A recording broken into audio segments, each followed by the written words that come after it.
नमस्कार साथियों, मैं राहुल छिपा आपका स्वागत करता हूं अपने YouTube चैनल में। साथियों, आज हम आपके लिए लाए हैं लक्ष्य भेदी प्रश्नोत्तरी।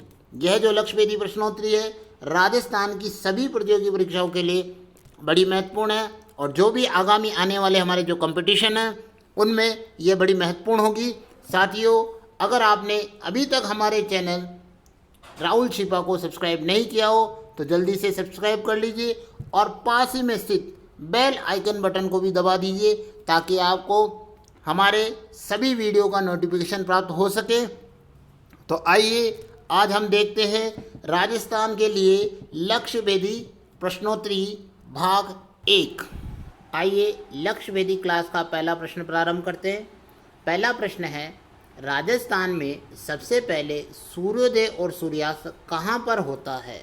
यानी वह स्थान कौन सा है जहाँ पर सबसे पहले सूर्योदय होगा और सबसे पहले सूर्यास्त होगा। आइए ऑप्शन देखते हैं। ऑप्शन ए सिंगोली में, ऑप्शन बी नंदोली में, ऑप्शन सी खेरली में और ऑप्शन डी सिलाना में। कौन सा वह जो स्थान होगा जहाँ पर यह होगा? तो देखिएगा, इसका सही आंसर होगा ऑप्शन डी सिलाना में। सिलाना के अंतर्गत सूर्योदय और सूर्यास्त सबसे पहले होगा। आइए इसके बारे में जानकारी करते हैं। देखिए, ये जो सिलाना गांव है ये धौलपुर में स्थित है और जो धौलपुर है वो पूर्व में स्थित राजस्थान का सबसे पहला जो ज़िला है वह है। यानी पूर्व से हमें पता है कि सूर्य उदय होता है, तो सूर्य जो सबसे पहले उदय होगा तो सबसे पहले सूर्योदय और सूर्यास्त होगा धौलपुर ज़िले में। और धौलपुर ज़िले के अंतर्गत भी राजाखेड़ा तहसील के सिलाना गांव के अंतर्गत सूर्योदय और सूर्यास्त होगा, ये हमें ध्यान रखना है। जिस प्रकार ध्यान दीजिएगा, सबसे पहले सूर्योदय कहाँ पर होता है? धौलपुर में। उसी प्रकार सबसे अंत में जो सूर्योदय होगा वो जैसलमेर के अंतर्गत होगा। यानी जे और डी हमें याद रखना है। जैसे जैसलमेर में सबसे अंत में और डी सबसे लास्ट में, क्योंकि सूर्य पूर्व से पश्चिम दिशा की ओर चलता है। जैसलमेर के अंतर्गत भी जो गांव का नाम है वो है कटरा गांव के अंतर्गत यह सबसे अंत में सूर्योदय और सूर्यास्त होगा, ये हमें ध्यान रखना है। आइए अगला प्रश्न हम देखते हैं। अगला प्रश्न है, राजस्थान में सूर्य की सीधी किरणें सर्वाधिक कहाँ पर गिरती है? यानी किस स्थान पर राजस्थान में सूर्य की जो सीधी किरणें हैं वो गिरती हैं? तो देखिएगा, हम उसके ऑप्शन देखते हैं। ऑप्शन ए कोणा गांव में, ऑप्शन बी बोरकुंड गांव में, ऑप्शन सी वगेरी गांव में या ऑप्शन डी चरकनी गांव में। तो कौन सा वह गांव है जहाँ पर सूर्य की सीधी किरणें गिरती है? तो देखिएगा, इसका सही आंसर होगा ऑप्शन बी बोरकुंड गांव में सूर्य की सीधी किरणें गिरती है। देखिएगा, राजस्थान के अंतर्गत राजस्थान से कर्क रेखा गुजरती है और यह जो कर्क रेखा है राजस्थान के 2 जिलों से गुजरती है। अब वह ज़िले कौन कौन से हैं? तो देखिएगा, वह ज़िले हैं आपके बी और डी। हमें ये दोनों नाम याद रखने हैं। बी से बांसवाड़ा और डी से डूंगरपुर, इन दोनों ज़िलों से गुजरती है। यानी इन दोनों ज़िलों की सीमाओं का निर्धारण कौन करती है? कर्क रेखा करती है। और इसी कर्क रेखा पर जो हमारा जो बांसवाड़ा का जो गांव है बोरकुंड गांव कुशलगढ़ के अंतर्गत स्थित है, वो ये बोरकुंड गांव है जहां पर सूर्य की सीधी किरणें सर्वाधिक पड़ती है। आइए, पूर्व से पश्चिम की ओर राजस्थान प्रदेश के जिलों का आकार क्षेत्रफल की दृष्टि से रहता है। किस प्रकार का आकार ये रहता है? यानी पूर्व से पश्चिम की ओर जब हम आते हैं तो राजस्थान के जिलों का आकार क्षेत्रफल की दृष्टि से किस प्रकार रहता है? आइए ऑप्शन देखते हैं। ऑप्शन ए बढ़ता है, यानी जिलों का आकार बढ़ता है। ऑप्शन बी घटता है, जिलों का आकार घटता है।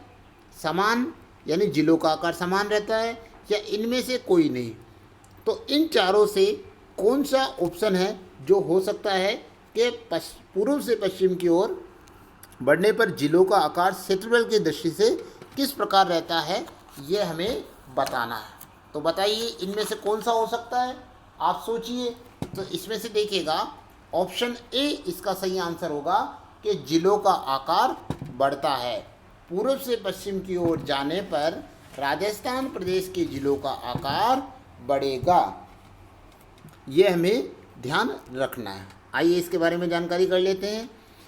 पूर्व से पश्चिम यानी पूर्व दिशा धौलपुर की तरफ से जब हम पश्चिम की तरफ जैसलमेर की तरफ जाएंगे तो पश्चिमी राजस्थान की ओर जब हम बढ़ते जाएंगे तो क्षेत्रफल की दृष्टि से आकार बढ़ता जाएगा। आइए अगला प्रश्न देखते हैं। लक्ष्य भेदी प्रश्न 4। पंजाब राज्य की सर्वाधिक लंबी सीमा राजस्थान के किस जिले से लगती है? पंजाब राज्य की सर्वाधिक लंबी सीमा राजस्थान के किस जिले से लगती है? आइए ऑप्शन हम देखते हैं। ऑप्शन ए धौलपुर से, ऑप्शन बी सीकर से, ऑप्शन सी गंगानगर से या ऑप्शन डी हनुमानगढ़ से। कौन सा ऐसा जिला है जिससे पंजाब की सर्वाधिक सीमा लगती है? तो देखिए इसका सही आंसर होगा श्री गंगानगर से, यानी गंगानगर से जो पंजाब राज्य की सर्वाधिक लंबी सीमा लगती है। ध्यान दीजिएगा, जो राजस्थान है इसकी 5 राज्यों के साथ सीमा लगती है, जिसमें एक पंजाब भी है। आइए देखते हैं। जो ये श्री गंगानगर है इसकी सीमा पंजाब राज्य से सर्वाधिक लगती है। पंजाब और राजस्थान के दो जिलों की सीमा आपस में मिलती है, जिसके अंदर पंजाब के कौन कौन से हैं? तो देखिएगा पंजाब के 2 हैं, फाजिल्का और मुक्तसर हैं, जबकि राजस्थान के 2 हैं, गंगानगर और हनुमानगढ़ है। इसमें सबसे अच्छा ध्यान दीजिए, जैसे आपको पता चल गया है कि गंगानगर है तो उनका है जैसे सर्वाधिक सीमा और हनुमानगढ़ की न्यूनतम सीमा। तो हम इसे इस तरह भी याद कर सकते हैं, श्री हनुमान, हनुमान जी के नाम से श्री हनु का मतलब श्री यानी पहले आ रहा है तो ये सर्वाधिक सीमा होगी, हनु बाद में आ रहा है तो उसकी सीमा न्यूनतम होगी। ये हमें ध्यान रखना है। आइए अगला प्रश्न देखेंगे, प्रश्न संख्या 5। राजस्थान के किस जिले की सीमा मध्य प्रदेश और गुजरात राज्य से लगती है? यानी ऐसा जिला होना चाहिए जिसकी सीमा मध्य प्रदेश और गुजरात दोनों से लगती हो, वह जिला कौन सा हो सकता है? हम ऑप्शन देखते हैं। ऑप्शन ए प्रतापगढ़ से लगती है दोनों जिलों, चित्तौड़गढ़ से, कोटा से या बांसवाड़ा से। यानी इन चारों जिलों में से मध्य प्रदेश और गुजरात से किसकी सीमा लगती है? सोचिए जरा, बताइए जल्दी से कौन सा हो सकता है? तो देखिएगा इसका जो सही आंसर होगा वो होगा बांसवाड़ा। यानी बांसवाड़ा की जो सीमा है मध्य प्रदेश और गुजरात राज्य दोनों से लगती है और हमें ये ध्यान रखना है।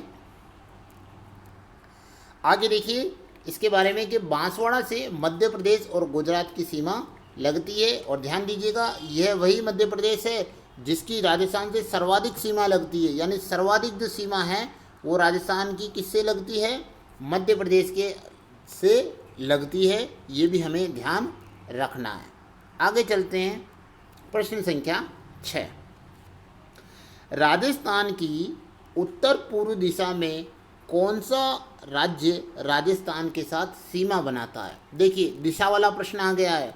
राजस्थान की उत्तर पूर्व दिशा में कौन सा जो राज्य है राजस्थान के साथ सीमा बनाता है?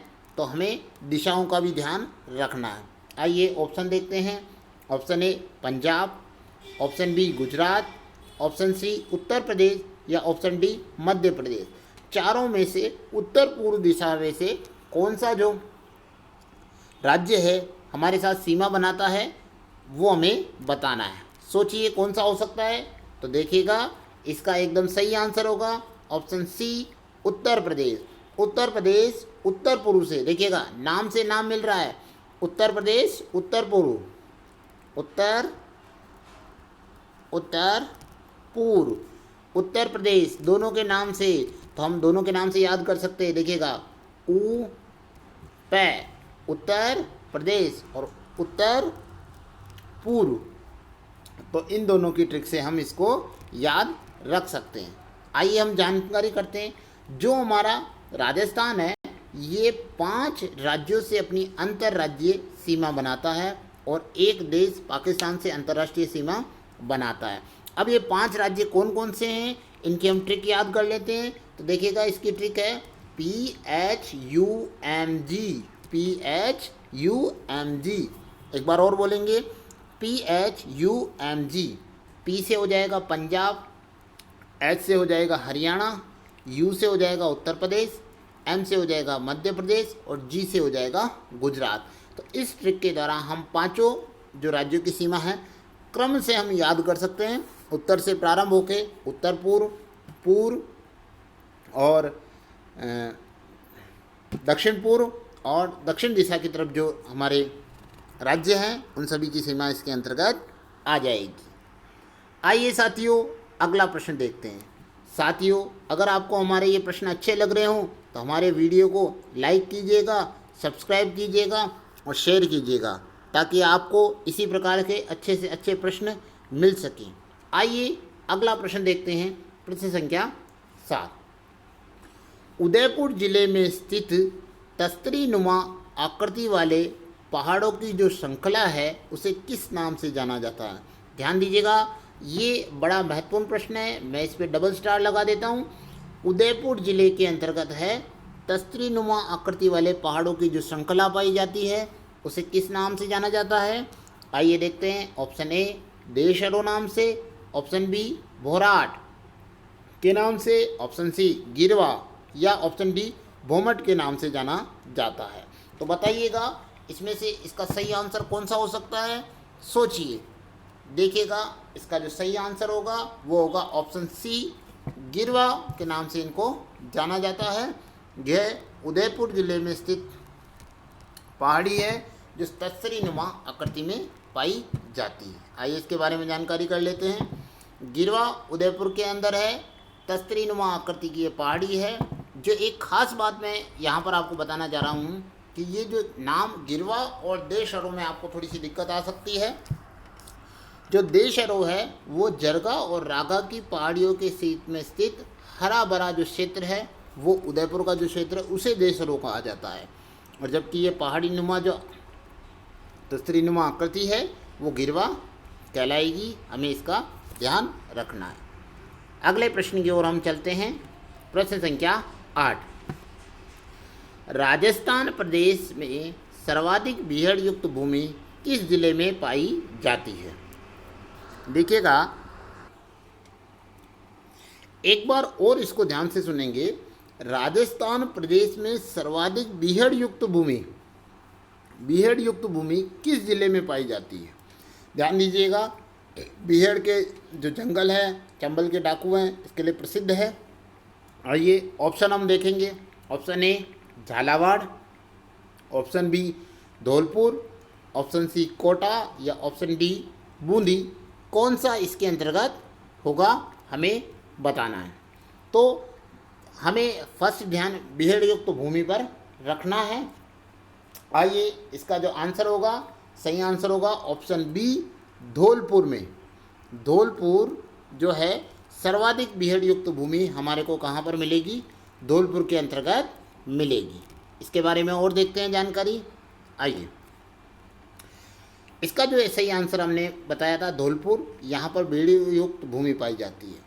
चंबल जो बेसिन है उसके अंदर कौन कौन से क्षेत्र आते हैं? कोटा, बूंदी, बारा, टोंक और सवाई माधोपुर और धौलपुर, ये क्षेत्र आते हैं। और सर्वाधिक जो बीहड़ भूमि है चंबल बेसिन की मिट्टी के अंतर्गत होती है। ये कैसे होता है? पानी जब आता है तो कटाव के कारण गहरी गहरी घाटियों का, और जो गहरी गहरी खाटियाँ या गड्ढे युक्त खाटियाँ हैं उनका निर्माण कर देता है, जिसके कारण ये बीहड़ युक्त भूमि का जो निर्माण होता है और ये सर्वाधिक धौलपुर में पाई जाती है। एक विशेष जो चीज़ है हमें यहाँ पर ध्यान रखनी है कि जो चंबल बेसिन को उत्खात स्थलाकृति हेतु पूरे भारत में भी जाना जाता है, ऊबड़ खाबड़ आकृतियों हेतु जाना जाता है। तो यहाँ पर भी मैं आपके डबल स्टार लगा देता हूँ ये विशेष जानकारी लिखे। और स्थानीय भाषा में इसको खादर के नाम से भी जाना जाता है। ये उत्खात स्थलाकृति के नाम से पिछली परीक्षाओं में भी प्रश्न पूछे गए हैं और आगे भी प्रश्न पूछे जा सकते हैं। अगला प्रश्न देखते हैं, प्रश्न संख्या 9। राजस्थान का ऐसा कौन सा जिला है जिसमें सभी प्रकार के बालू का जो स्तूपों का निर्माण होता है? सभी प्रकार के जो बालू का स्तूप है यहाँ पर मिलते हैं। देखिएगा, मैं यहाँ पर वेरी मोस्ट प्रश्न इस पे डाल रहा हूँ और इस पे डबल स्टार की जगह ट्रिपल स्टार लगा रहा हूँ। कारण है कि यहाँ से प्रश्न आना राजस्थान की कोई भी भर्ती परीक्षा हो बड़ा महत्वपूर्ण बन सकता है, इसलिए हमें इसका ध्यान रखना है। एक बार और ध्यान से दे देखिए, राजस्थान का ऐसा कौन सा जिला है जहाँ पर सभी प्रकार के बालू का स्तूपों का निर्माण होता है? सभी प्रकार के हमें बालू का स्तूपों के मिल सकते हैं। ऑप्शन हम देखेंगे, ऑप्शन ए हनुमानगढ़ में, ऑप्शन बी गंगानगर में, ऑप्शन सी जोधपुर में, या ऑप्शन डी जैसलमेर में। कौन से ज़िले के अंतर्गत हमें ये मिलेंगे? तो देखते हैं इसका सही आंसर क्या होगा। तो देखिएगा, उसका सही आंसर होगा ऑप्शन सी जोधपुर के अंतर्गत, यानी जो जोधपुर ज़िला है वहाँ पर बालू का के जो ये स्तूप है, इनमें जो सभी प्रकार के जो बालू का स्तूप है हमारे को यहाँ पर मिलेंगे। आइए इसके बारे में जानकारी कर लेते हैं। जोधपुर ज़िले में सभी प्रकार के बालू का स्तूपों का निर्माण होता है, चाहे वे अनुदैर्ध्य हो, अनुप्रस्थ हो, बरखान, अर्धचंद्राकार स्तूप हो, उन सभी की जो है हमें यहाँ पर मिलते हैं। अगला प्रश्न देखते हैं। अगला प्रश्न देखेंगे साथियों, राजस्थान के थार के मरुस्थल में एक ही दिशा में समानांतर बनने वाले बालू का स्तूपों को किस नाम से जाना जाता है? यानी राजस्थान का जो थार का मरुस्थल है उसमें पवनों की एक ही दिशा में समानांतर बनने वाले बालू का स्तूपों को किस नाम से जाना जाएगा? जो वायु है, जो पवन है, उसकी एक ही दिशा की तरफ बनने वाले। आइए ऑप्शन देखते हैं। ऑप्शन ए बरखान, ऑप्शन बी अनुप्रस्थ, ऑप्शन सी सीप, या ऑप्शन डी अनुदैर्ध्य। तो किस प्रकार के वो स्तूप हो सकते हैं जो पवनों की एक ही दिशा यानी वायु की एक ही दिशा में समानांतर रूप से बनते हैं? तो देखिएगा, सही आंसर होगा इसका ऑप्शन डी अनुदैर्ध्य जो स्तूप है वो इसका सही आंसर होगा। आइए इसके बारे में जानकारी कर लेते हैं। देखिएगा, अनुदैर्ध्य जो स्तूप है वो पवनों की दिशा में समानांतर यानी उनके एक ही दिशा में बनने वाले जो स्तूप है उनकी आकृति है। बाकी के बारे में भी हम जानकारी कर लेते हैं। जो बरखान होते हैं वो गतिशील व स्थान परिवर्तन करने वाले स्तूप होते हैं। सीप जो होते हैं वो रेगिस्तानी टीलों की उत्पत्ति के विपरीत दिशा में पवनों के द्वारा होते हैं। जो रेगिस्तानी टीले बने हुए होते हैं उनके जो इनकी उत्पत्ति होती है, मान लीजिए इस दिशा से उत्पत्ति हो रही है तो उनके विपरीत दिशा से जो पवनें आती हैं उनसे इनका निर्माण होता है। और अगले हैं अनुप्रस्थ स्तूप। अनुप्रस्थ जो हैं इनका निर्माण लंबे समय तक यानी लंबे टाइम तक एक ही दिशा से जब हवाएं चलती है, वो भी किस पर चलती है? समकोण पर, यानी 90 डिग्री पर जब चलती है तो उन हवाओं के द्वारा अनुप्रस्थ स्तूपों का निर्माण होता है। ध्यान दीजिएगा, ये स्तूपों में से प्रश्न आ सकते। अगला प्रश्न देखते हैं, प्रश्न संख्या 11। प्रश्न संख्या 11 है, राजस्थान के किस जिले की आकृति कटोरे नुमा या अर्धचंद्राकार रूप में दिखाई देती है? आकृति से संबंधित प्रश्न है। कौन सा जिला है जो कटोरे नुमा या अर्धचंद्राकार रूप में दिखाई देता है? आइए ऑप्शन देखते हैं। Option A Udaipur, option B Sikar, option C Jodhpur, या ऑप्शन डी दौसा। कौन सा जिला है जिसकी ऐसी आकृति हमें दिखाई देती है? तो देखिएगा, इनमें से कौन सा हो सकता है आंसर? तो सही आंसर होगा ऑप्शन बी सीकर, यानी जो हमारा सीकर जो जिला है इसकी आकृति कटोरे नुमा या अर्धचंद्राकार रूप में पाई जाती है। आइए हम देखते हैं। ये जो सीकर है ये प्याले नुमा कह सकते हैं, कटोरा कह सकते हैं, या अर्धचंद्राकार इसको कह सकते हैं। इसकी आकृति इस प्रकार की पाई जाती है। ये हमारा सीकर जो जिला है ऐसा लगता है कि जैसे कोई कटोरा हाथ में किसी ने ले रखा हो। साथियों, अगर आपको हमारे ये वीडियो अच्छे लगे हों तो इनको लाइक कीजिएगा और सब्सक्राइब कीजिएगा और दूसरों से शेयर कीजिएगा। अगर आप इन प्रश्नों को स्वयं हल करना चाहते हैं तो आप हमारे टेलीग्राम चैनल से भी जुड़ सकते हैं, जिसका लिंक नीचे डिस्क्रिप्शन में दिया हुआ है। साथियों, आप हमारे पुराने वीडियो को भी देख सकते हैं, जिनके लिंक नीचे दिए हुए हैं, और उनके द्वारा अपनी तैयारी को अच्छे से आगे सुचारू रूप से रख सकते हैं। जय हिंद, जय भारत।